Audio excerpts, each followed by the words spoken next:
સૌથી બડા આ બાજુ તો 11 ચેપ્ટર ત્રીજું સેક્શન સી એમસીક્યુ 72મો પૂછેલોમાં પૂછ્યો હોય જે નીટનો 2018 નો છે. નીટનો 2018 નો છે એમસીક્યુ 72. બરાબર. નીટ 2018 તો સર કેવી રીતે કરશું જોઈએ. ચલો આવું કઈ આપ્યું છે. સમક્ષિતિજ દિશામાં વિદ્યુત ક્ષેત્ર ઈ છે. કઈ દિશામાં? સમક્ષિતિજ દિશામાં વિદ્યુત ક્ષેત્ર ઈ છે. ધ્યાન આપજો. સમક્ષિતિજ દિશામાં વિદ્યુત ક્ષેત્ર કયું છે બેટા? ઈ છે. ધ્યાન રાખજો ખાસ. કઈ દિશામાં? સમક્ષિતિજ દિશામાં. શું બેટા? વિદ્યુત ક્ષેત્ર કયું છે? ઈ છે. હવે આ બાજુ વિદ્યુત ક્ષેત્ર ઈ છે અને એમાં એક આ કાર છે. કાર પર ક્યુ જેટલો વિદ્યુત ભાર છે. ક્યુ જેટલો. તો ક્યુ જેટલો વિદ્યુત ભાર હોય, વિદ્યુત ક્ષેત્ર ઈ હોય તેના પર ક્યુ જેટલું બળ લાગે. બળની દિશામાં એ ગતિ કરે. એમ કીધું છે 1 સેકન્ડમાં. કેટલી સેકન્ડમાં? 1 સેકન્ડમાં. કેટલી સેકન્ડમાં? 1 સેકન્ડમાં. એ ધ્યાન રાખજો. 1 સેકન્ડમાં એનો વેગ 0 થી 6 થાય છે. 1 સેકન્ડમાં 0 થી 6. કેટલો? 0 થી 6. કોનો? એનો વેગ. હવે અહીંયા ધ્યાન આપજો. એટલે આલેખ દોરો. આપણે આનો આલેખ દોરશું. મેન આનો આલેખ જ છે.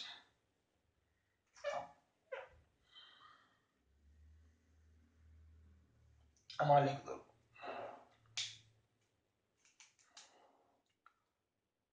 0 1 2 3. 0 1 2 3. આમ છે 3 સેકન્ડ. આ વેગ v છે અને આ સમય t છે. વેગ v છે અને સમય t છે. વેગ v છે અને સમય t છે.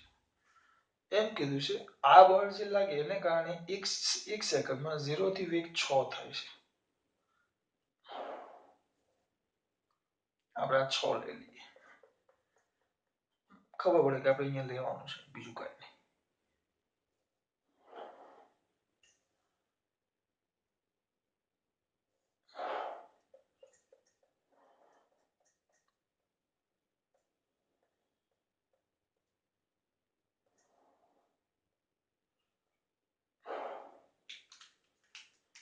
એક સેકન્ડમાં 0 થી 6. આલેખ અહીંયા સુધી આમ પહોંચી જાય. 1 સેકન્ડમાં અહીંયા સુધી આવી જાય. વેગ એનો આ સમય t સેકન્ડમાં છે. આ વેગ મીટર પર સેકન્ડમાં છે. બરાબર. પછી કીધું છે, ચોખ્ખું જ કીધું છે. ચોખ્ખું જ.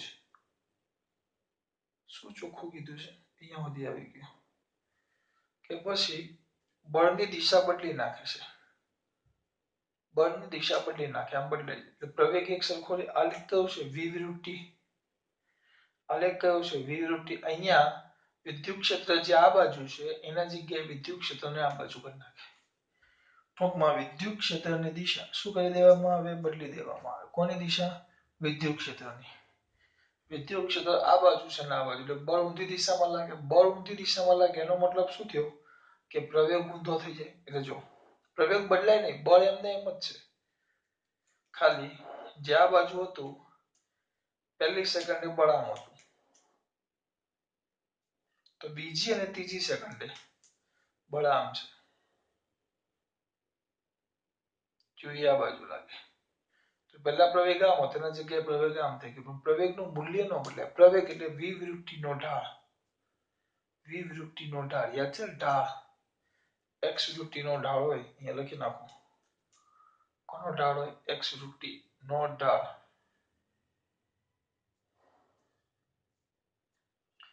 x વિરુદ્ધ t નો આપણે ઢાળ લઈએ. ચલો એટલે અહીંયા ઢાળ લખીએ. ઢાળ. કોનો ઢાળ?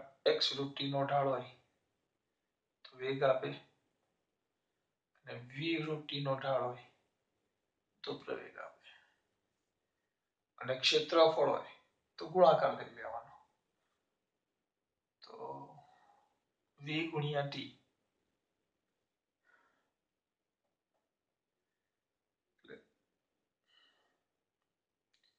v √t નું ક્ષેત્રફળ v ગુણ્યા t એ આપણને આપે અંતર અથવા સ્થાનાંતર અને a વિરુદ્ધ t નો આલેખ હોય a ગુણ્યા t આપણને વેગ આપે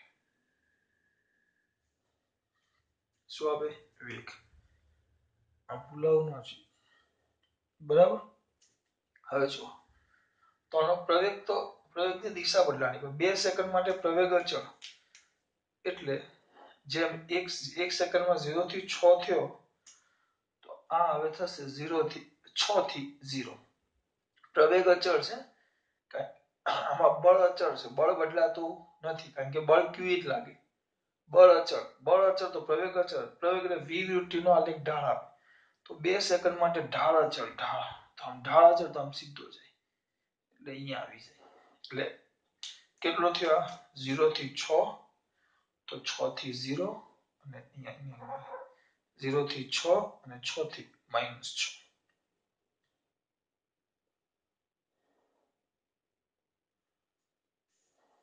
આવી ગયો આમાં કદી પણ ભૂલ થવી જોઈએ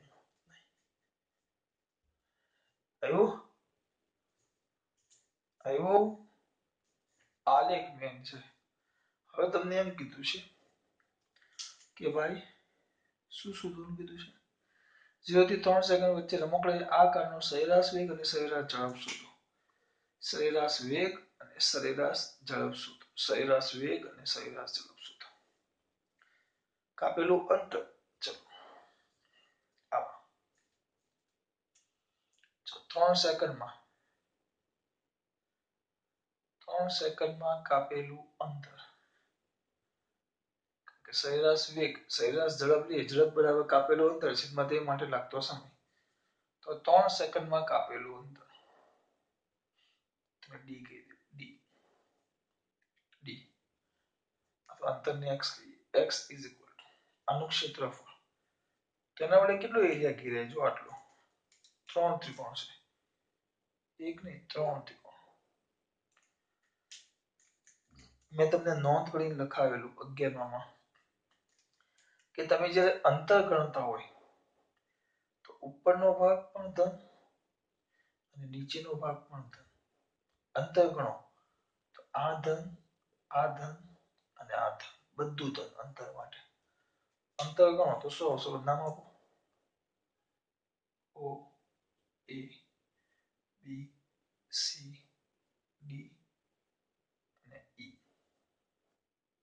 તો ત્રિકોણ એબીસી નું ત્રિકોણ 3 ત્રિકોણ છે ઓ ઈ એ નું ક્ષેત્રફળ વત્તા ક્ષેત્રફળ લખતો વત્તા ત્રિકોણ એબીસી નું ક્ષેત્રફળ એઈબી નું ક્ષેત્રફળ વત્તા ત્રિકોણ બીસીડી નું ક્ષેત્રફળ બધાનું ક્ષેત્રફળ શોધી લેવાનું 3 3 કારણ કે આપણે શું હમણાં જ કર્યું ક્ષેત્રફળ આનું ક્ષેત્રફળ એ આપણને અંતર અથવા સ્થાનાંતર પણ જો તમે અંતર લ્યો તો અંતર માટે યાદ રાખવાનું બધું ધન ઉપર કે નીચે અંતર માટે બધું ધન એમાં તમે અહીંયા લખી નાખો જો તમે અંતરની ગણતરી કરતા હોય ચલો અહીંયા લખીએ જો તમે અંતરની ગણતરી કરતા હોય કોની ગણતરી કરતા હોય અંતર જો તમે અંતરની ગણતરી કરો તો ઉપર ધન અને નીચે પણ ધન ક્ષેત્રફળમાં જ્યારે તમે સ્થાનાંતરની ગણતરી કરતા હોય તો ઉપર ઋણ અને નીચે પણ ઋણ આ ભૂલ ન થાય બંને ઋણ તો આપણે તો અંતર શોધવાનું 3 સેકન્ડમાં કાપેલું અંતર તો 1 2 3 3 3 આવે ઇઝ ઇક્વલ ટુ 3 3 એક સરખું જ છે જો 1 2 3 3 3 એક સરખું છે ડાયરેક્ટ લખી નાખો 3 ગુણ્યા 1/2 પાયો ગુણ્યા વેધ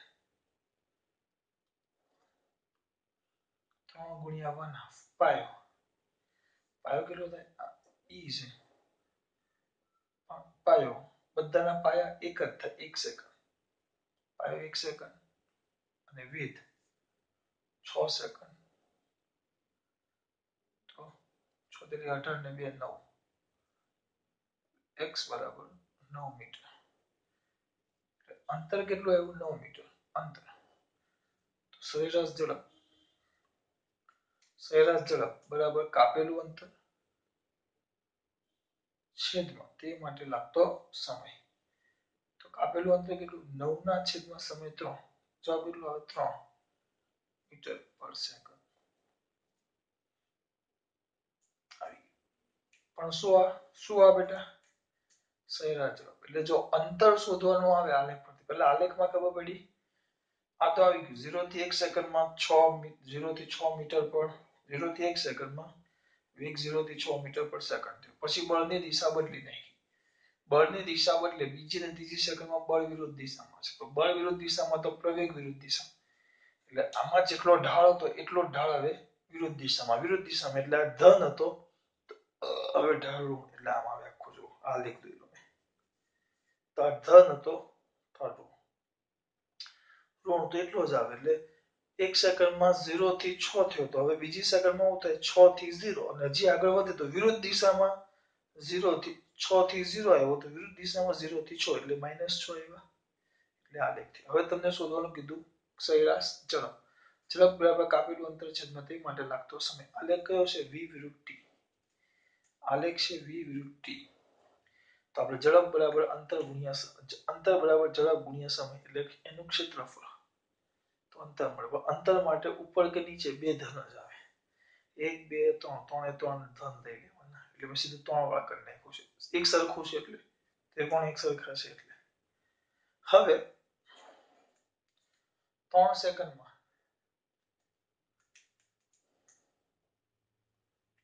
3 સેકન્ડમાં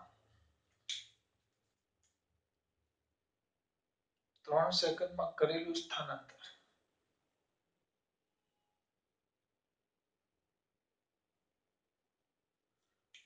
3 સેકન્ડમાં કરેલું સ્થાનાંતર D બરાબર ત્રિકોણ OEA નું ક્ષેત્રફળ વત્તા ત્રિકોણ AEB નું ક્ષેત્રફળ માઈનસ ત્રિકોણ BCD નું ક્ષેત્રફળ. પર ઉપર ને નીચે. આ બે પ્લસ તો આ માઈનસ. કે સ્થાનાંતરમાં ઉપરના ને પ્લસ લેવું તો નીચેના ને કેવું લેવું પડે? માઈનસ. તો આ 1/2 પાયો 1 અને વેગ 6. તો 1 ગુણ્યા 6 વત્તા 1/2 પાયો 1 થી 2 આ પાયો અને આ વેગ. તો 1 અને 6 એ પણ એ જ આવે. માઈનસ 1/2 પાયો 2 થી 3 એટલે 1 અને વેગ 6 માઈનસ 6 એટલે આ માઈનસ આવ્યો. તો આવે ઉડી જાય. તો કેટલું આવ્યું? સ્થાનાંતર કેટલું આવ્યું? 3 મીટર.